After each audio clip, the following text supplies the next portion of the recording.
当希律王的时阵，耶稣生伫犹太的伯利恒，有几个博士对东方来甲耶路撒冷讲：，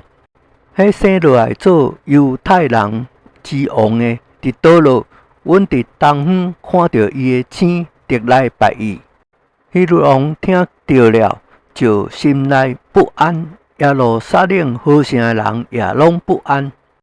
伊就调集了祭司长甲民间的文士，问因讲：基督当生伫何处？因回答讲：伫犹太的伯利恒，因为有先知记着讲：犹大地的伯利恒啊，你伫犹大诸城中，并毋是上细，因为将来有一位君王要对你迄边出来，牧养我以色列民。当下希律暗暗地调了博士来，细问迄个星是啥物时阵出现的，就找因往伯利恒去，讲恁去详细找访迄个细汉囡仔，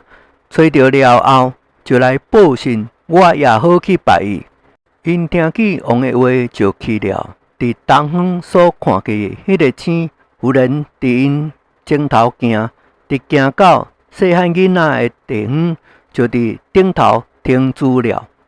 因看见迄星，就大大地欢喜。进了迄个房屋，看见细汉囡仔甲伊母亲玛利亚，就俯伏拜迄个细汉囡仔，掀开宝盒，摕黄金、乳香、木药为礼物献互伊。博士因为伫梦中被主指示，毋通转去见希律，就为别个路转去本地去了。因去了后，有主的使者向约瑟梦中显现，讲起来，带着细汉囡仔甲伊母亲，逃往埃及，带伫遐里，等我吩咐你，因为希律必召做细汉囡仔要誅灭伊。